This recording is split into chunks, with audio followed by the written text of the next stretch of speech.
Okay, so welcome to another class.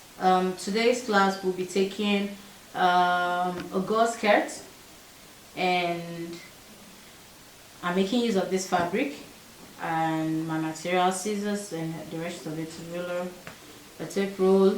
So I'll do a Gore skirt today, and I'm going to be making use of a panel dart on the skirt, so we can actually see how it works. So I'll be using a panel dart and a Gore skirt, and it's bandless. Okay, so first thing we'll be doing is ruling out the name, the tags on the cloth. We'll rule that off completely, and then now we take our skirt length. Okay, so my skirt length basically for this work is 23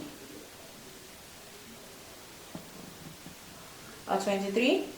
So for this person's hip length is 8, and I'm using 8 for the hip length. You remember in the class that we did our 6 pieces, we marked the hip length, we marked this knee length, we marked the skirt length. So I'm doing the hip length, and that's 8 plus ½ inch for turning this upper part with my lining gives me 8½.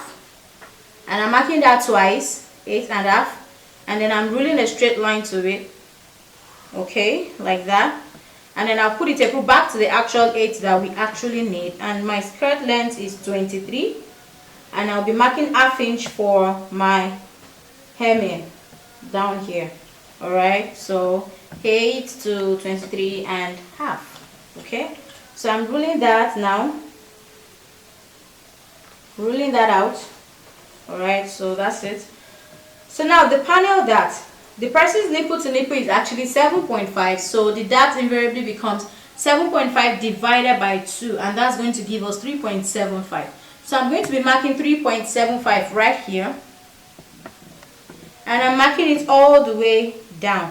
That's the thing with the panel dart. The panel dart usually, it goes all the way down. It goes straight. The panel dart is always just going straight. Unlike the diamond dart that starts from one point and ends at a particular point.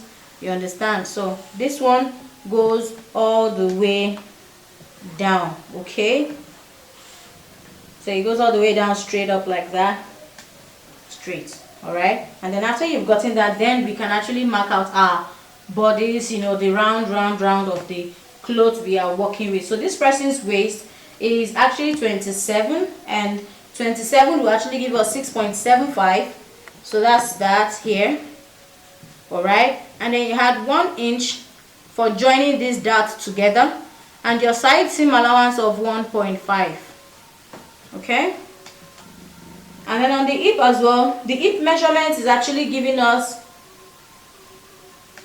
the hip of the client is 37, and then if you're dividing 37 by 4 pieces, into 4 places, so you're dividing this into 2,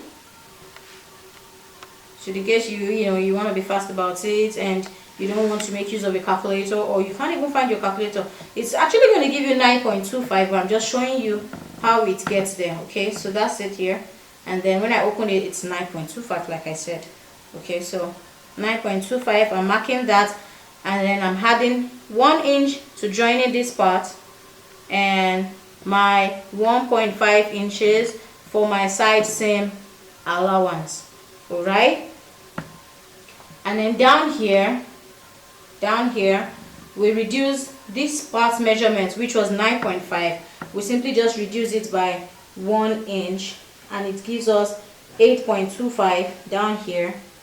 And then we had the 1 inch side seam allowance and the 1.5 for the side seam allowance. So 1 inch for the dart, 1.5 for the side seam allowance. And after doing that, we simply join these marks together, we connect them together, and then you do it just this way. And I'm connecting this upper part now together. All right, so that's it right there, and then I'm going to be cutting it out. Okay, So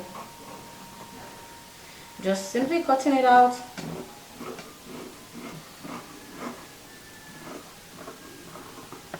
All right.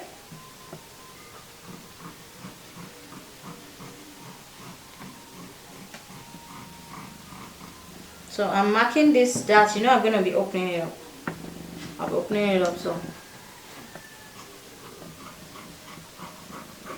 but before I do that opening, I will use this one to cut the back panel. All right, so I'm going to secure this with pins so it doesn't shake when I'm cutting the back panel.